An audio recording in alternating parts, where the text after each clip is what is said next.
I came home a little earlier than usual that day. The meeting I had was cut short, something about the client needing to reschedule last minute. I didn't tell my wife I was coming early. Why would I? It was one of those small, forgettable decisions that later becomes a hinge for everything that follows. When I opened the door, the house greeted me the way it always did, quiet, dim, the smell of her lavender candles already lit. But there was something off. I didn't hear music. She always played music when she was home alone, soft jazz or lo-fi beats humming through the kitchen while she made herself a smoothie or fussed with the plants she never quite managed to keep alive. I took off my shoes and stepped into the hallway. That's when I saw them. 2 black loafers neatly placed on the mat by the door. Men's loafers. Size too big to be mine. I stared at them, my mind still catching up, refusing to register what my eyes saw. They looked too new to be familiar. Then something even smaller, more subtle, struck me like ice water down the spine. Her favorite mug, the one with the chipped rim she never let me throw out, was sitting in the sink. Half-finished tea, still warm. Except she was supposed to be in Zurich. A work conference she'd been excited about for weeks.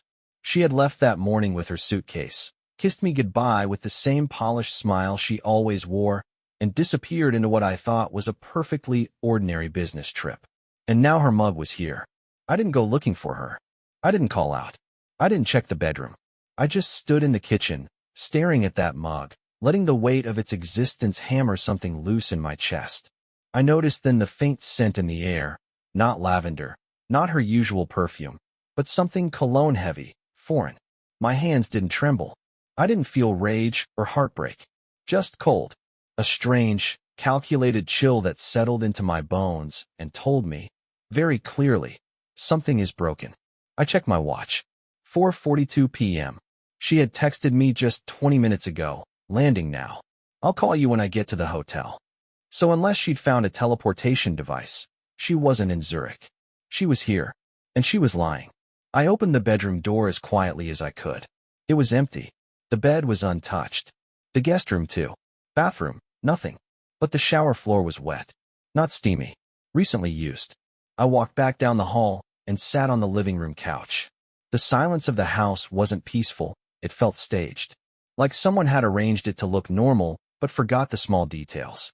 I noticed a scratch on the inside of her armchair, one that hadn't been there yesterday. A wine glass on the coffee table, faint lip marks. Another glass beside it. I closed my eyes and sat there for a long while, breathing in the deception. My thoughts weren't spiraling. They were arranging themselves, neatly, like files in a cabinet. I wasn't going to ask questions. I wasn't going to yell. I wasn't going to demand anything. I was just going to pay attention. Wait. Let it come to me. Because it always does. A buzzing noise interrupted my stillness. Her phone. She must have forgotten it in her rush. I looked at the screen.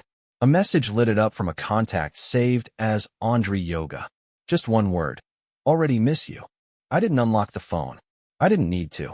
That single message, in that context, told me everything I needed to know. Yoga. She never took yoga. Claimed she was too stiff. Laughed at the idea of it. Andre must be quite the instructor. I stood, looked around the house one last time, and picked up her phone. I placed it neatly beside the empty mug in the sink. Side by side. Truth and proof. I looked at those black loafers again as I left, still perfectly placed, like the man who wore them didn't want to disturb the order of the home he didn't belong to. I shut the door behind me and stood on the porch, the autumn air cool against my face. There was no storm inside me, no fury, only clarity. That terrifying calmness people talk about before they do something irreversible. She thought she was clever. She thought she was careful. She wasn't. And now I had the first piece of the puzzle. The first crack in the perfect mask. And I wasn't going to confront her. No, that would be too easy. She wouldn't even see it coming. Our life looked perfect from the outside. Maybe even from the inside, if you didn't look too closely. We had our routines, morning coffee together, shared grocery runs, Friday movie nights. There was a rhythm to it all, a comforting repetition that gave me the illusion of stability. She always smiled at the right moments, laughed at the right jokes, touched my arm when she wanted to show affection. But now, looking back, I realize it wasn't real.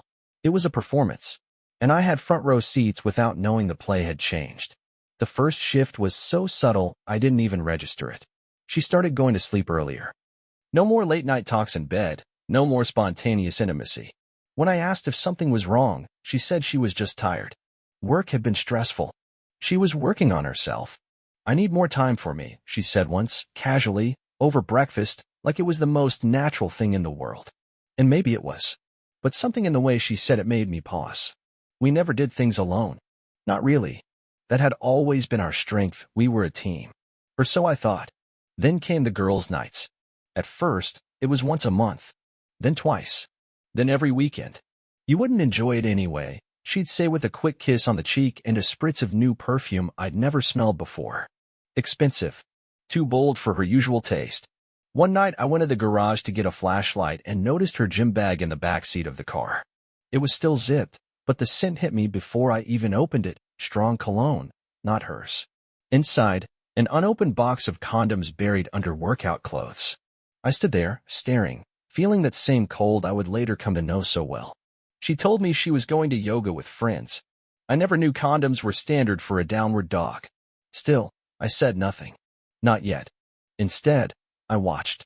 I started noticing her spending patterns. Charges on the credit card for boutiques I didn't recognize. New clothes, but she never wore them at home. A high-end lingerie store, yet I hadn't seen her undressed in weeks. I once asked her about a $300 charge. She smiled, kissed me on the forehead, and said, "Just a treat for myself." Self-love, babe. Her phone, once constantly buzzing with notifications and group chats, became eerily silent. No messages popped up around me anymore. One evening, I tried to send her a funny meme, only to find her Instagram story no longer visible. I checked from a friend's account. There it was, photos of cocktails, candlelit dinners, selfies with captions like, "He sees me for who I really am." Not a single mention of me. Not even a shadow in the background. One night she came home late, past midnight. Her heels clacked too loudly against the floor, and her laughter stopped the second she saw me awake. Her hair was perfect. Lipstick freshly applied. I asked her where she'd been. She said, "I needed to walk. Clear my head. Just me and the night air." She collapsed into bed fully dressed and turned away from me. I didn't ask more. I just lay there, staring at the ceiling, counting the seconds between her fake breaths. Once, during laundry, I found a blouse I didn't recognize. Designer label. Smelled like cigar smoke and aftershave. I asked when she got it. She said it was a gift from a friend. "A girl thing," she smiled. "You wouldn't understand." I smiled back. I was starting to understand too well. The scariest part wasn't the cheating. It was how practiced she had become at hiding it. How naturally she lied. How well she maintained her role while erasing me in silence. She still kissed me goodbye every morning. Still asked if I wanted anything from the store. Still texted, "Love you," with emojis. But behind every word was distance. A glass wall. She was slipping away in plain sight, building a new life brick by brick while making sure I stayed distracted. And maybe the most painful detail of all? She looked happy. Genuinely happy. Lighter. As if lying to me gave her life a new kind of energy. She took selfies I never saw. Went places she never told me about. Laughed in ways I hadn't heard in years. Not with me. Never with me. But with someone else, somewhere else. I wasn't angry yet.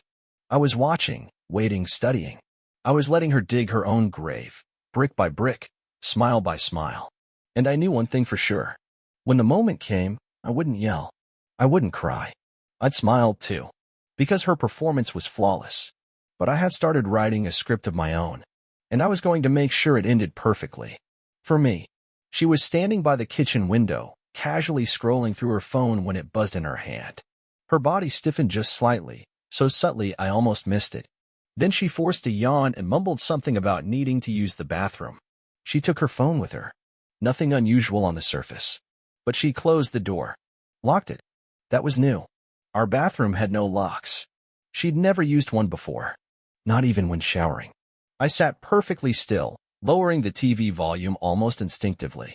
The faint hum of her voice began filtering through the wall, quiet, quick, and strangely rehearsed.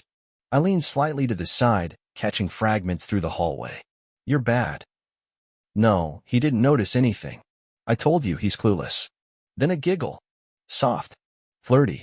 Foreign. I knew that giggle. It wasn't mine. I'd once earned it, years ago, back when she still saw me. Now it was someone else's reward. She exited 5 minutes later, all smiles, rubbing her temples as if she'd just finished a long work call. "Stressed client," she sighed, reaching for a bottle of water. I nodded and said nothing. She poured herself a glass, completely unaware that something had shifted inside me. I was no longer confused, no longer guessing. I was watching now actively, every movement cataloged, every lie cross-checked in silence. That night, when she fell asleep early again, fully dressed, her phone tucked beneath her pillow, I stayed awake. I didn't touch the phone. I didn't need to. I opened my laptop instead, clicked on her Google account, the one she'd once synced with mine back when trust was something we never questioned. She'd forgotten about that detail. I hadn't. Location history loaded slowly, like it was dragging its feet. I traced her route from earlier that day. She told me she was going to a spa across town, meeting a friend for a facial. The map said otherwise. She never went east. She turned south. Stopped for 90 minutes at a budget motel behind a gas station. No spa in sight. No friend. Just a cheap, windowless room with a flickering sign I'd driven past 100 times and never once noticed. I stared at that red dot on the map longer than I should have. Not because I was shocked, but because it confirmed something primal. She had stopped caring whether she was careful. She believed I was asleep at the wheel. That I was predictable, easy to deceive. She had no idea who I became when threatened. The next day, I watched her get ready. She took longer than usual. Lipstick with more gloss than I'd seen in weeks. New earrings. A perfume that wasn't hers. It had a muskier base, the kind I used to wear. I said nothing. She smiled, kissed my cheek, said she'd be at the gym. I smiled back. 10 minutes after she left, I checked the geolocation again. No gym. She was circling a familiar neighborhood, same motel. Routine. I didn't follow her. I didn't confront. Instead, I started to notice everything. Her coworker, Vlad, suddenly began liking her old photos from 2016, photos I hadn't seen in years. One of them was from our honeymoon. I remember that day, sunset in Dubrovnik, her hair tangled by the sea breeze, holding a glass of wine and laughing like the world didn't exist beyond that moment. Vlad liked it twice. Unliked, then liked again. Like he wanted her to see it pop up. Wanted her to know he was watching. She told me he was just a nerd in finance, who didn't talk to anyone. Apparently, he'd found his voice. A week later, I watched her typing on her laptop. She left the room for a second, and curiosity led me to her screen. A chat window still open. D. Foxface was the name. No surname. No context. But the messages made everything clear. Did you like the way I whispered your name last night? You should have stayed the morning after. He still has no clue. Per thing. I memorized every word. I didn't copy or screenshot it. I didn't need evidence yet. I needed understanding. Strategy. She came back seconds later and paused when she saw me sitting beside the laptop. I looked up calmly and asked, "Everything okay?" She blinked. "Yeah, just checking email." I nodded. "Long night?" "Yeah," she said. "Didn't sleep well." I smiled. She smiled back. But in her eyes, for a flicker of a second, I saw something, hesitation, maybe. Like her mind was processing whether she'd left something open. I closed the laptop for her. "You should rest tonight," I said gently. "You've been doing too much." She touched my hand in that familiar, practiced way. "You're sweet." "I'm not. Not anymore." That night, I stood in the shower, letting the water run too hot, staring at the tiles and mapping out the path forward. She thought she was clever, that I was soft. She didn't know the kind of man she was pushing into a corner. The silence she mistook for stupidity was calculation. The patience she thought was weakness was the sharpening of blades. The real game hadn't even begun. But it would. Soon. And when it did, she would wish I had been the man she believed I was. I didn't confront her. I didn't need to. Confrontation is for people who want answers.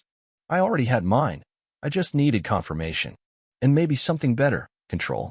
So I started watching more carefully, but not like some desperate man digging through drawers or sniffing perfume bottles. I played it like chess. Quiet. Deliberate. Calculated. First move, her office. She said she'd be working late on Tuesday, prepping for a new client pitch. Normally, I'd just nod and go about my evening, maybe order takeout and fall asleep on the couch. But this time, I ordered delivery straight to her office building. I used her maiden name for the order. 20 minutes later, the delivery app showed delivered. I called the restaurant and asked to confirm who received it. Security returned it, the guy said. They said there's no one by that name in the building today. I thanked him and hung up slowly. She wasn't at work. That same night, I went through our shared financial records. Not looking for anything specific, just patterns. That's when I noticed it. Small, repeated transactions to a hotel chain just outside the city. Not expensive, not flashy, just quiet and convenient. Every Friday afternoon, just before yoga, the same charge. Sometimes Saturdays too. Always for just over 2 hours. Room rentals, most likely. I cross-checked with her phone's location history, syncing the timestamps. A perfect match. She wasn't just careless, she was predictable. I could have exploded right then. But instead, I smiled. Predictability is a gift. I started watching her friends, especially one Katia, the soul sister.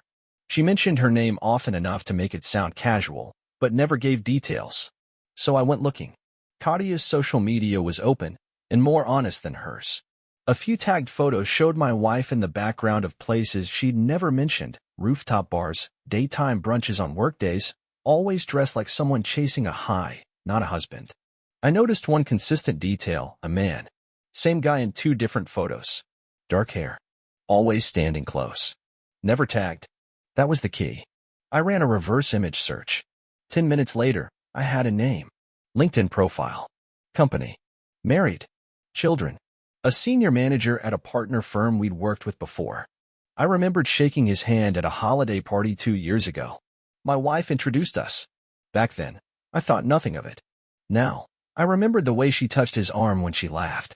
I created a burner social media account. Generic enough to pass. Sent her a message posing as someone interested in wellness coaching, something she advertised lately in her stories. Her reply came fast. Too fast.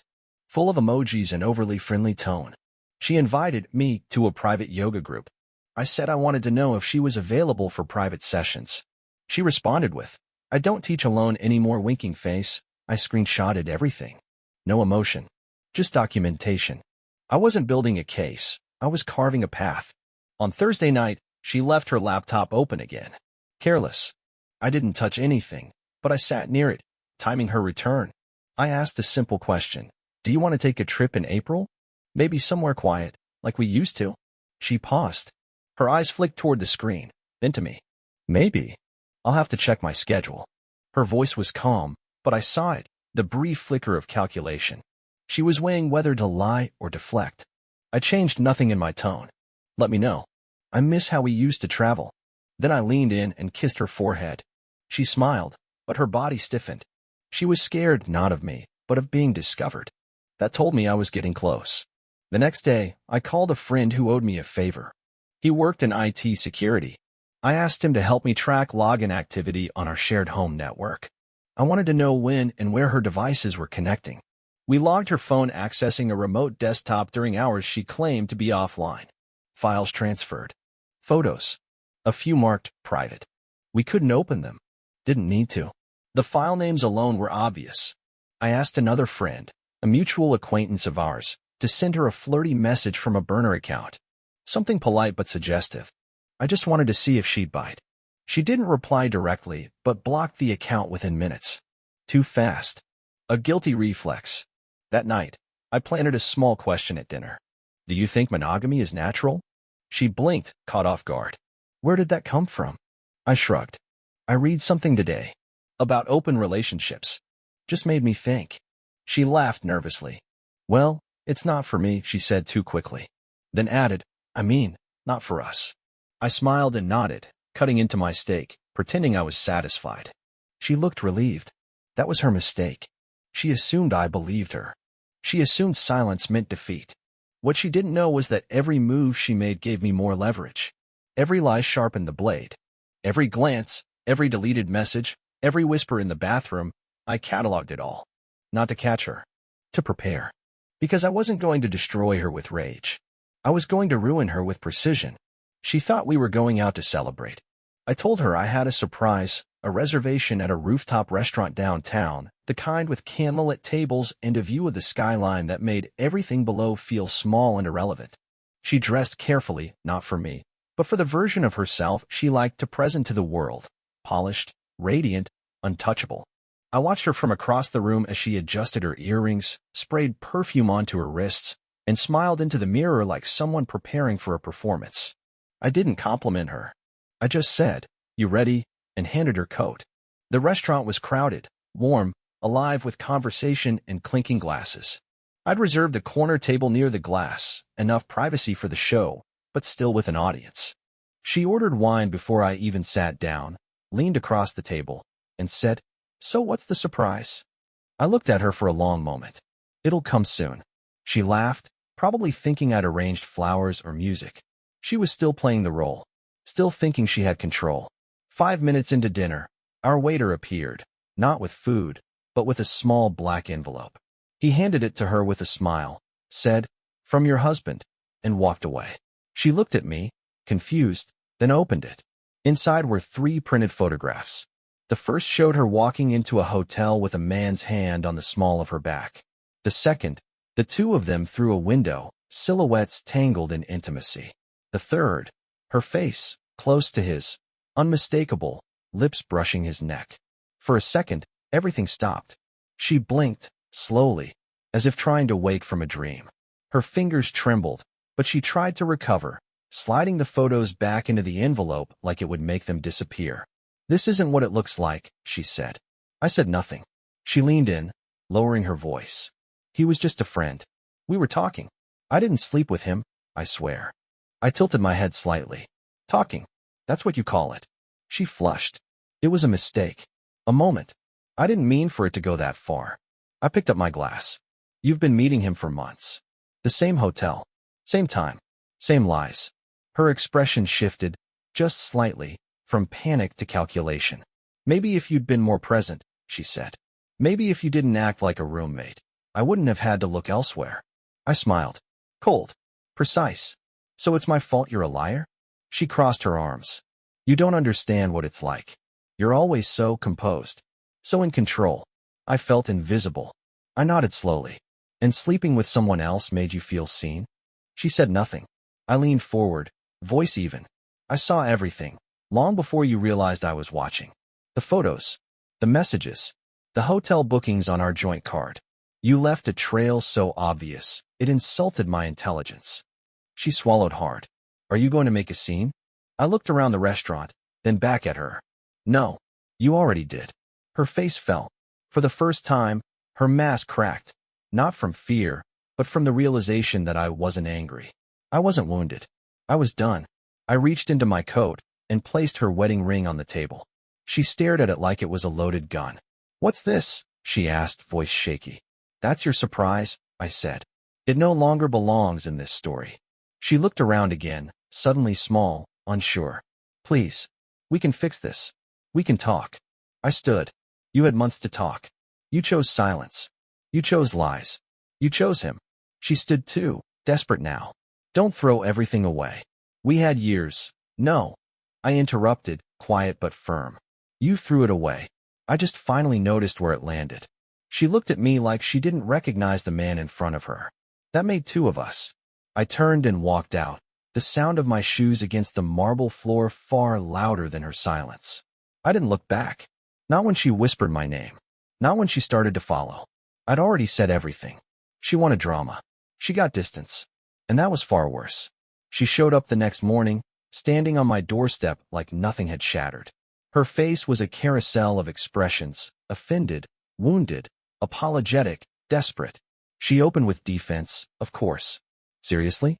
You're doing this over a few pictures? You're blowing this out of proportion like some overdramatic teenager." Her voice was sharp, accusatory, like she was trying to wrestle the power back with volume. She wanted a reaction, wanted me to yell, to curse, to give her something messy to fight against. I just stood there, quiet, steady, watching her. And that silence unnerved her more than any outburst ever could. Then she switched tones, trying softness. "You don't get it. I felt so alone. You always looked through me like I was furniture in the house. I needed to feel like I still mattered." Her eyes welled up, not tears of guilt, but of frustration. The kind of tears that come when the lies stop working. I didn't flinch. She tried again, this time with venom. "You smothered me. You and your perfect routines and your quiet judgment. Do you know how exhausting that was? I felt like I was drowning in your predictability. I let her words settle in the air. Then calmly. So you chose the first man who opened a window? That stopped her. She wasn't expecting logic. She was expecting fire. And when she didn't get it, her composure cracked. She started pacing, picking things up and putting them down, searching for something, control, maybe, or her version of it.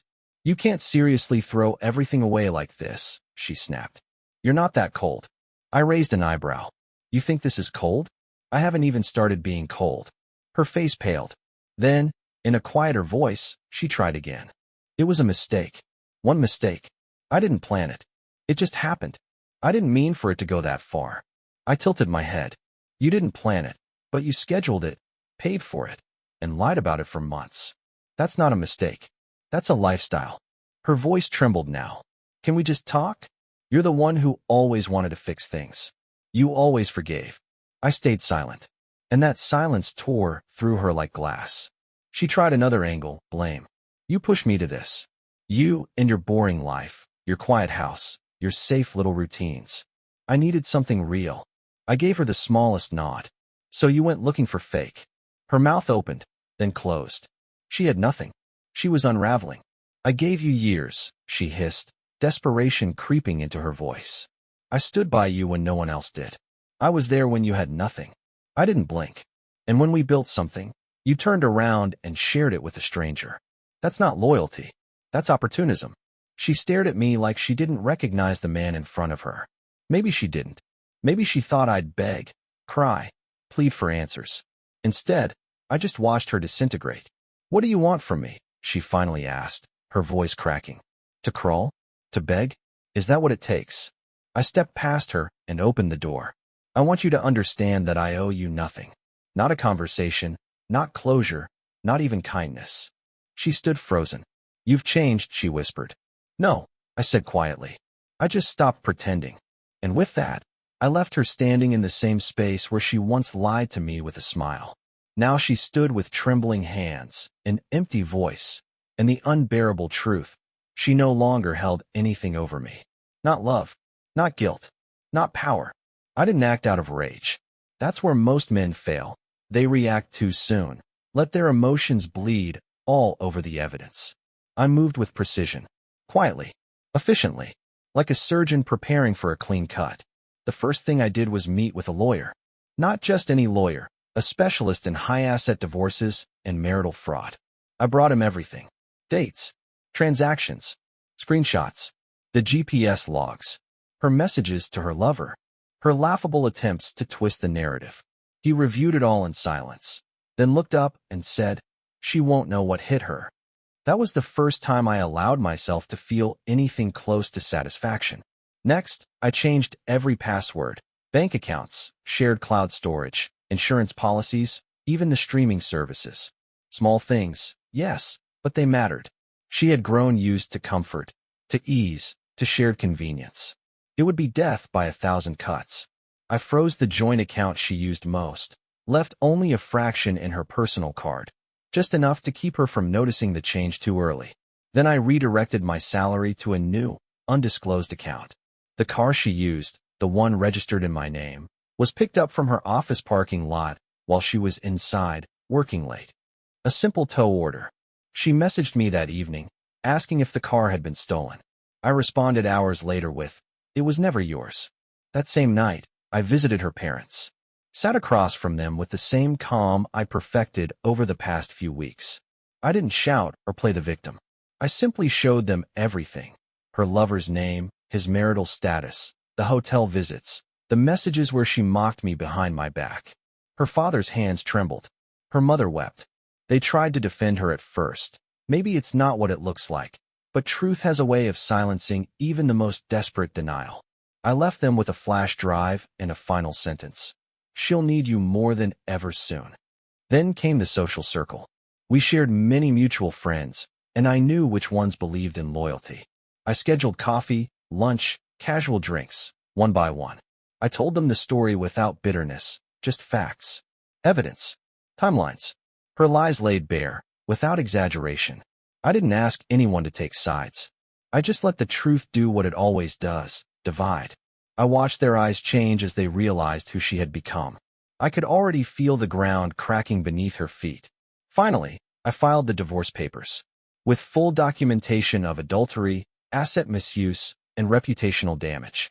I submitted requests to nullify her claim to the house, arguing that her contributions had been minimal and backed by detailed financial records showing that 95% of all payments came from my income. I attached the screenshots of her messages where she bragged about how easy I was to fool, how she'd landed a free ride. The lawyer smiled as he submitted it. She's not getting a dime more than you allow. For the final touch, I sent a private message to her lover's wife. Nothing dramatic, just a folder titled, "For Your Eyes Only." Inside, everything.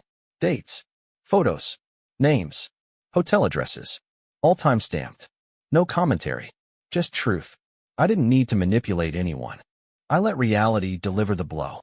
And when it landed hard. The next day, her lover stopped responding to her messages. Blocked her. His wife filed for separation and froze their accounts. She tried to call me. Multiple times. I didn't answer. Her emails ranged from pleading to furious to pitiful. "How could you do this to me?" she wrote. I smiled at the irony. She still believed she was the victim. I left her with just enough comfort to think she still had a chance, just enough silence to breed anxiety. Then I shut the door all at once. She came home that weekend to find the locks changed. A box of her things sat outside the door. No note. No goodbye. Just absence. Total, brutal absence. I had already moved into a temporary apartment across the city, simple, clean, mine. The papers were in process. The accounts were safe. The narrative was mine to control. I wasn't running from her. I was erasing her. And she felt it. Every hour. Every unanswered call. Every friend who stopped replying. Every family member who now looked at her with a mixture of disappointment and quiet shame. She wanted drama. I gave her strategy. She wanted chaos. I gave her consequence. She thought I'd fight. I chose to dismantle. And the best part? She still didn't understand how I stayed so calm. That was the point. She never understood who she married. But now, finally, she would. She walked beside me like nothing had changed, head held high, lips painted red, dressed like she was stepping onto a stage. The reunion was held at a classy hotel downtown, one of those places that smelled like money and old memories. She thought this night would be her comeback, her way of rewriting the story by showing up with me on her arm like everything was fine. She still believed that appearances could fix what truth had already destroyed. But what she didn't know was that everyone here already knew. I hadn't made a dramatic post or some vengeful announcement. I didn't need to. Truth, when released in just the right amount, spreads better than gossip. I had spoken to just the right people, quietly, respectfully, and with receipts. And those people spoke to others. By the time we arrived, the room had already chosen a side. Hers wasn't it. We stepped in, and the temperature shifted. Smiles that used to greet her froze into awkward nods. People glanced at her, then quickly looked away, like they were embarrassed for her. Her closest friend, her ride or die since college, walked past her without even a glance and came straight to me. She hugged me warmly, whispered, "I saw the messages. If you ever need anything, I'm here," and walked away, leaving my wife stunned in the middle of the room like a mannequin that didn't belong in the display. We took our seats at the long table, surrounded by familiar faces.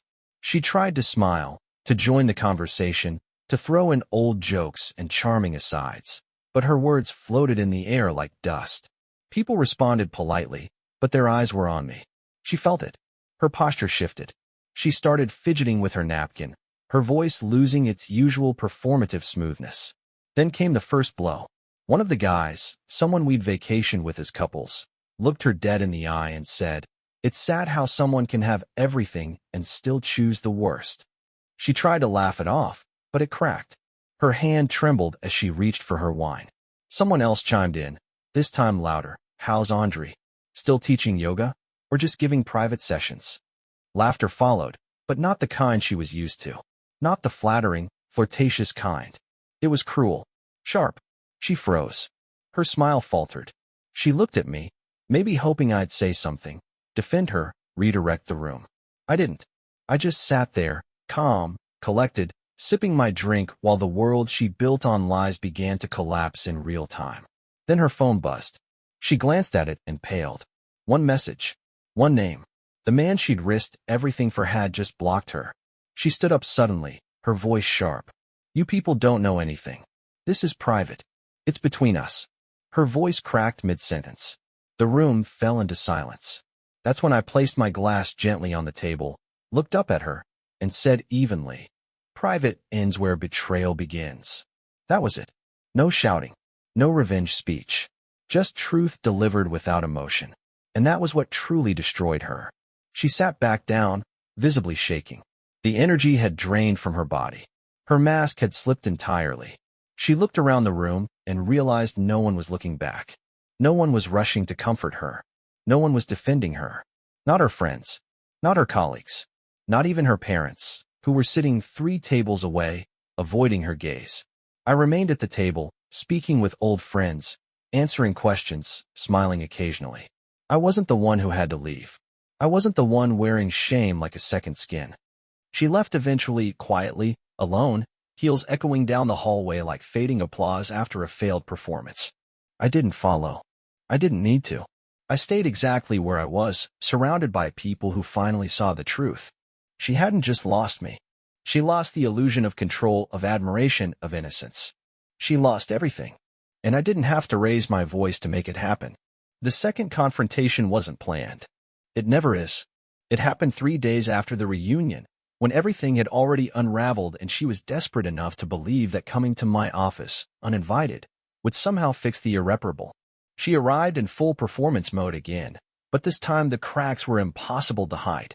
Her eyes were bloodshot, her voice already trembling before she opened her mouth.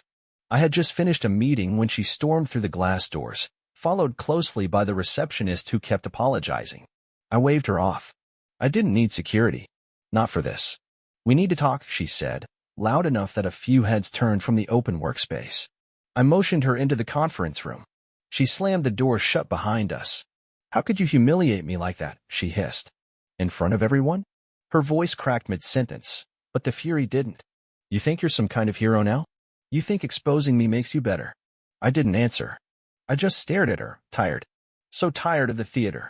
You already made yourself the villain, I said, calm as ever.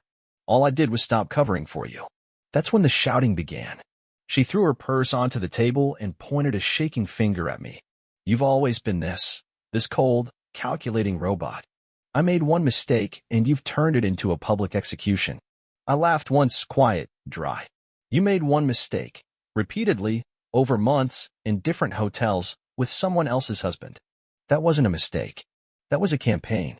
She started pacing, pulling at her hair like she wanted to tear the guilt out by force. My parents won't even look at me. My job, do you even know what you've done?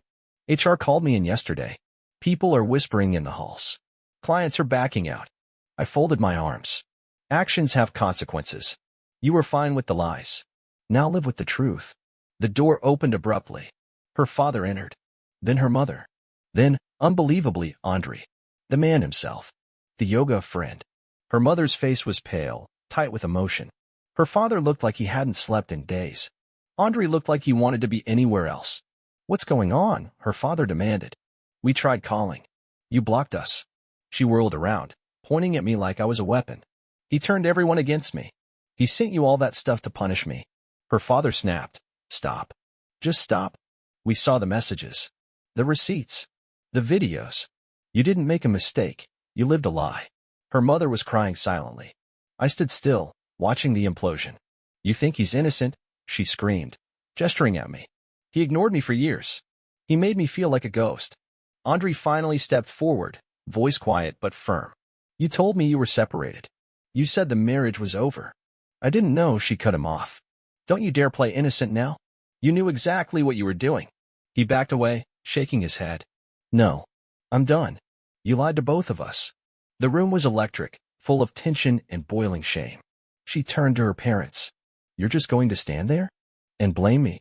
Her father didn't raise his voice. He didn't need to. You betrayed your husband. You lied to your family. And you destroyed your own life. Don't you dare expect applause. She stepped back, chest heaving. I starting from face to face like a cornered animal. You're all turning on me. All of you. Her voice was breaking now. He manipulated this. He set me up. I finally spoke again, low and steady. No. I just stopped protecting you. And then, like someone pulled the final thread, she broke.